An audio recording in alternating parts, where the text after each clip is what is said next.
Britain ನೆಲದಲ್ಲಿ ಭಾರತೀಯರ ಪರಾಕ್ರಮ. ಇಂಗ್ಲೆಂಡ್ ವಿರುದ್ಧದ ಎರಡನೇ ಟೆಸ್ಟ್ನಲ್ಲಿ ಭಾರತಕ್ಕೆ ಭರ್ಜರಿ ಜಯ ಸಿಕ್ಕಿದೆ. ಎಡ್ಜ್ ಬಾಸ್ಟನ್ನಲ್ಲಿ ಐತಿಹಾಸಿಕ ಗೆಲುವನ್ನ ಕಂಡಿದೆ ಗಿಲ್ ಪಡೆ. ಇಂಗ್ಲೆಂಡ್ ವಿರುದ್ಧದ ಎರಡನೇ ಟೆಸ್ಟ್ ಪಂದ್ಯದಲ್ಲಿ ಭಾರತಕ್ಕೆ ಭರ್ಜರಿ ಜಯ. ಎಡ್ಜ್ ಬಾಸ್ಟನ್ನಲ್ಲಿ ಈ ಒಂದು ಐತಿಹಾಸಿಕ ಗೆಲುವನ್ನು ದಾಖಲಿಸಿದೆ. ಯಾಕಂದ್ರೆ ಈ ಒಂದು ಪಿಚ್ನಲ್ಲಿ, ಈ ಸ್ಟೇಡಿಯಂನಲ್ಲಿ ಭಾರತ ಯಾವತ್ತಿಗೂ ಗೆದ್ದಿರಲಿಲ್ಲ. ಬ್ರಿಟನ್ ನೆಲದಲ್ಲಿ ಭಾರತೀಯರ ಪರಾಕ್ರಮ. ಗಿಲ್ ನಾಯಕತ್ವದ ಟೀಮ್ ಇಂಡಿಯಾ ಗೆದ್ದು ಬಿಗಿದೆ. ಐತಿಹಾಸಿಕ ಗೆಲುವು. ಪ್ಲೇಯರ್ ಆಫ್ ದಿ ಮ್ಯಾಚ್ ನಾಯಕ ಗಿಲ್ಗೆ. ಯಾಕಂದ್ರೆ ಬ್ಯಾಕ್ ಟು ಬ್ಯಾಕ್ ಸೆಂಚುರಿ, ಒಂದು ಡಬಲ್ ಸೆಂಚುರಿ ಇದೆ. ಇಂಗ್ಲೆಂಡ್ ವಿರುದ್ಧ ಭಾರತಕ್ಕೆ ಭರ್ಜರಿ ಜಯ. ಇಂಗ್ಲೆಂಡ್ ವಿರುದ್ಧದ ಎರಡನೇ ಟೆಸ್ಟ್ ಆಯ್ತು ಇವತ್ತು. ಲೀಡ್ಸ್ ಸೋಲಿನ ಸೇಡನ್ನ ತೀರಿಸಿಕೊಂಡಿದೆ ಟೀಮ್ ಇಂಡಿಯಾ. ಇಂಗ್ಲೆಂಡ್ ವಿರುದ್ಧದ ಎರಡನೇ ಟೆಸ್ಟ್ನಲ್ಲಿ ಐತಿಹಾಸಿಕ ಗೆಲುವನ್ನು ದಾಖಲು ಮಾಡಿದೆ. ಲೀಡ್ಸ್ ಸೋಲಿನ ಸೇಡನ್ನು ತೀರಿಸಿಕೊಂಡಿದೆ ಟೀಮ್ ಇಂಡಿಯಾ. ಮೊದಲ ಮ್ಯಾಚ್ನ ಸೋಲನ್ನ ಸೇಡನ್ನು ತೀರಿಸಿಕೊಂಡಿದೆ. ಎಡ್ಜ್ ಬಾಸ್ಟನ್ ಸ್ಟೇಡಿಯಂನಲ್ಲಿ ನಡೆದಂತಹ ಮ್ಯಾಚ್. ಬರ್ಮಿಂಗ್ಹ್ಯಾಮ್ನ ಎಡ್ಜ್ ಬಾಸ್ಟನ್ನಲ್ಲಿ ಈ ಒಂದು ಮ್ಯಾಚ್ ನಡೀತಾ ಇತ್ತು. ಐತಿಹಾಸಿಕ ಗೆಲುವು. ಟೆಸ್ಟ್ ಸರಣಿಯಲ್ಲಿ ಈಗ 1-1 ಸಮಬಲವನ್ನ ಕಾಪಾಡಿಕೊಂಡಿದೆ ಟೀಮ್ ಇಂಡಿಯಾ. 336 ರನ್ಗಳ ಭರ್ಜರಿ ಜಯ. ಶುಭ್ಮನ್ ಗಿಲ್ 2 ಇನ್ನಿಂಗ್ಸ್ ಶತಕಗಳಿಂದ ಗೆಲುವು. ಮೊದಲ ಬಾರಿಗೆ 6 ವಿಕೆಟ್ ಪಡೆದಿದ್ದಾರೆ ಆಕಾಶ್ ದೀಪ್. ಈ ಪಂದ್ಯದಲ್ಲಿ ಒಟ್ಟು 10 ವಿಕೆಟ್ ಅನ್ನ ಆಕಾಶ್ ದೀಪ್ ಪಡೆದುಕೊಂಡಿರುವುದು. ಸಿರಾಜ್ 6 ವಿಕೆಟ್, ಆಕಾಶ್ 4 ವಿಕೆಟ್ ಅನ್ನ ಪಡೆದುಕೊಂಡಿದ್ರು ಫಸ್ಟ್ ಇನ್ನಿಂಗ್ಸ್ನಲ್ಲಿ.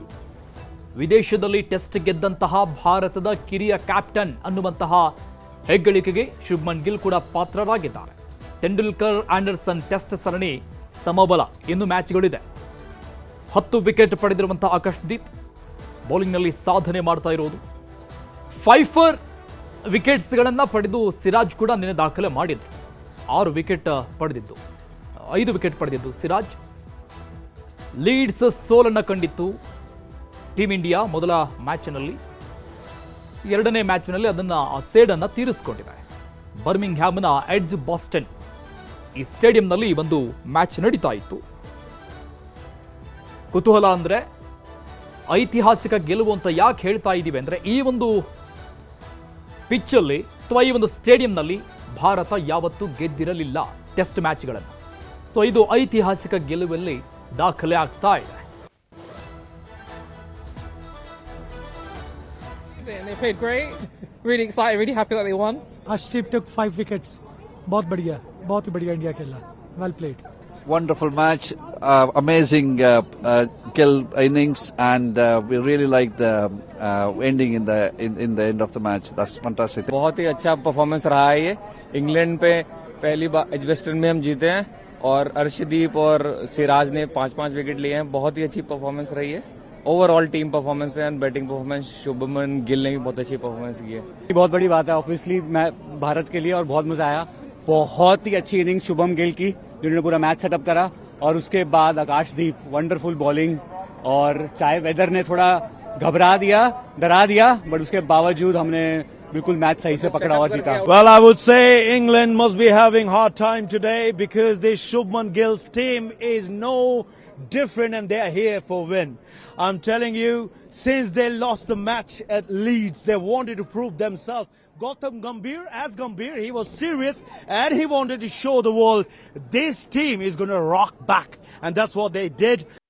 When the ball becomes a little soft on a wicket that is flat, the most important thing that becomes for us as a fielding or as a bowling unit is how do we stop those runs, because we would get that second new ball and it would be relatively easier to get wickets with the harder ball or with the second new ball.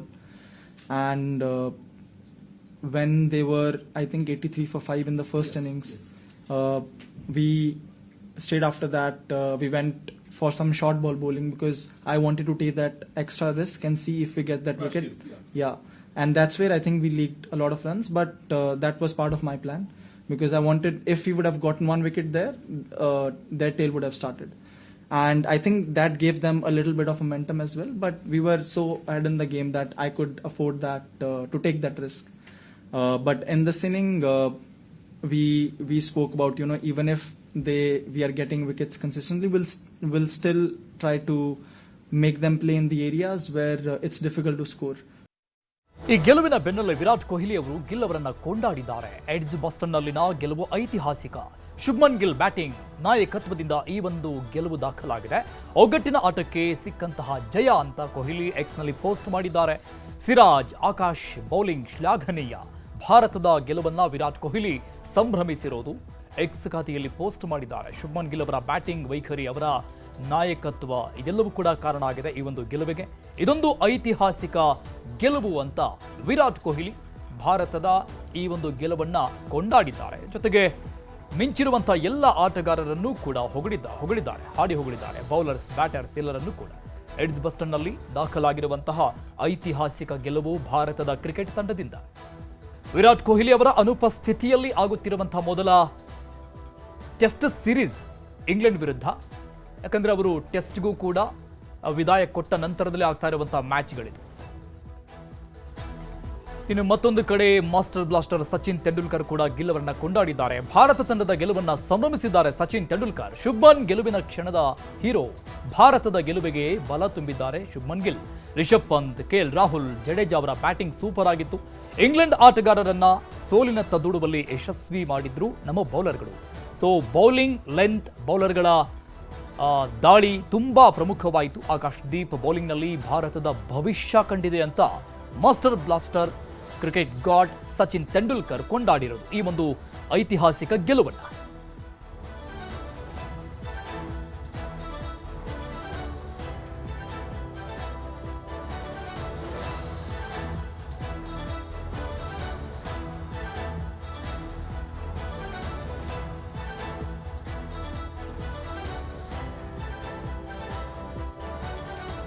ಭಾರತದ ತಂಡದ ಈ ಒಂದು ಐತಿಹಾಸಿಕ ಗೆಲುವನ್ನ ದಿಗ್ಗಜ ಆಟಗಾರರು ಸಂಭ್ರಮಿಸ್ತಾ ಇದ್ದಾರೆ. ಸಹಜವಾಗಿ ಇಂಥದ್ದೊಂದು ಐತಿಹಾಸಿಕ ಗೆಲುವು ದಾಖಲಾಗಿರಲಿಲ್ಲ, ಎಸ್ಪೆಷಲಿ ಈ ಒಂದು ಸ್ಟೇಡಿಯಂನಲ್ಲಿ. ಸೊ ಹಾಗಾಗಿ ಇದು ಐತಿಹಾಸಿಕ ಗೆಲುವಿನ ಪಟ್ಟಿಯಲ್ಲಿ ಸೇರಿಕೊಳ್ಳುತ್ತೆ ಭಾರತದ ಕ್ರಿಕೆಟ್ ತಂಡದ ಈ ಒಂದು ಗೆಲುವು.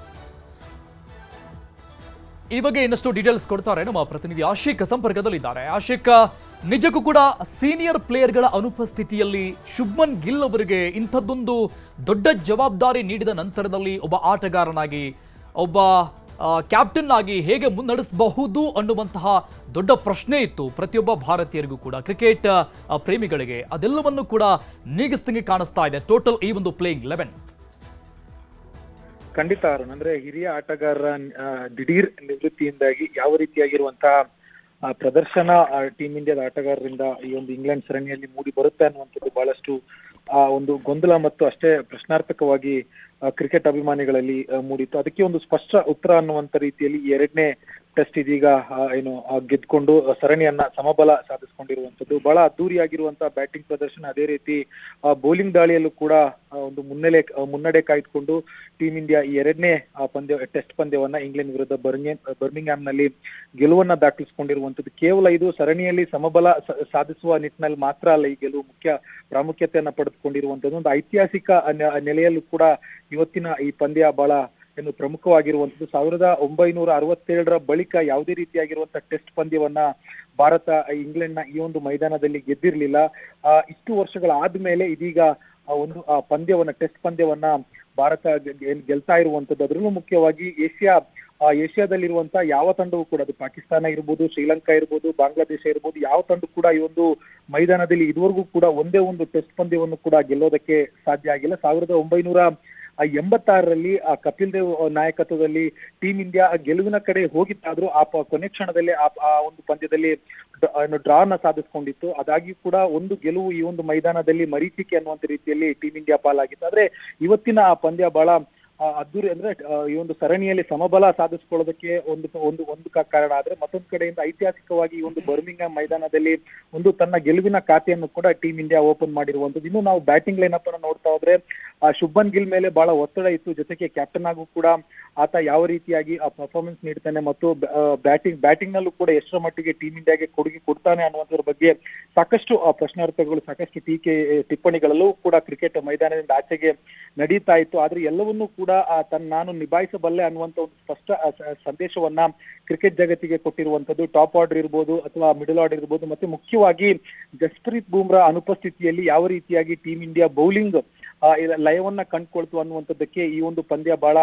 ಉತ್ತಮ ಉದಾಹರಣೆಯಾಗಿ ನಿಲ್ಲುತ್ತೆ. ಒಂದ್ ಕಡೆಯಿಂದ ಮೊಹಮ್ಮದ್ ಸಿರಾಜ್ ಮತ್ತು ಆಕಾಶ್ ದೀಪ್ ಇಬ್ಬರ ಸಮಯೋಚಿತ ದಾಳಿಯಿಂದ ಟೀಂ ಇಂಡಿಯಾ ಇವತ್ತು ಈ ಒಂದು ಪಂದ್ಯದಲ್ಲಿ ಗೆಲುವಿನ ದಡ ಸೇರಿರುವಂತದ್ದು. ಅರುಣ್, ಓಕೆ, ವಿರಾಟ್ ಕೊಹ್ಲಿ ಅವರ ಸ್ಥಾನವನ್ನ ಗಿಲ್ ತುಂಬ್ತಾರಾ ಅನ್ನುವಂಥ ಪ್ರಶ್ನೆಗಳಿತ್ತು. ಬಿಕಾಸ್ ಅವ್ರನ್ನ ಅಪ್ಕಮಿಂಗ್ ಪ್ರಿನ್ಸ್ ಅಂತ ಕರಿತಾ ಇದ್ದಾರೆ, ಯಾಕಂದ್ರೆ ವಿರಾಟ್ ಕೊಹ್ಲಿ ಅವರನ್ನ ಕಿಂಗ್ ಅಂತ ಕರಿತಾ ಇದ್ರು. ಸೊ ಆ ಜಾಗವನ್ನ ಭರ್ತಿ ಮಾಡುವಂತ ಲಕ್ಷಣ ಕಾಣಿಸ್ತಾ ಇದೆ ಅಂತ ಅನ್ಸುತ್ತೆ. ಬಿಕಾಸ್ ಒಂದು ಡಿಫ್ರೆನ್ಸ್, ಅವರು ತುಂಬಾ ಅಗ್ರೆಸಿವ್ ಆಟಗಾರರಿದ್ರು, ಗಿಲ್ ಸೌಮ್ಯ ಸ್ವಭಾವದ ಆಟಗಾರ, ಅಷ್ಟೇ ಡಿಫ್ರೆನ್ಸ್ ಅಂತ ಕಾಣಿಸುತ್ತೆ.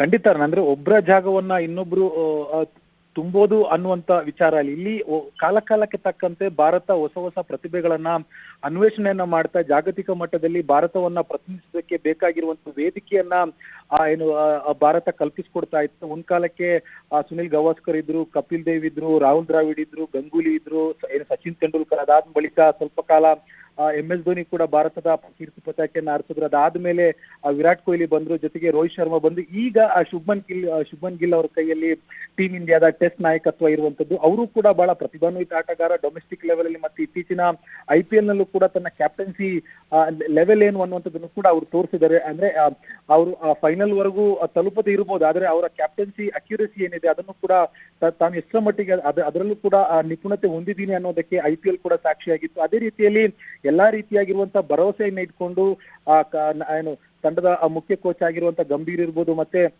ಆ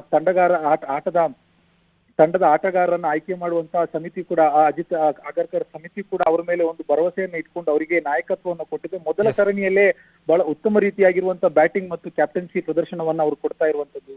ಅರುಣ್, ಥ್ಯಾಂಕ್ ಯು ಆಶಿಕ್ ಡೀಟೇಲ್ಸ್ಗೆ.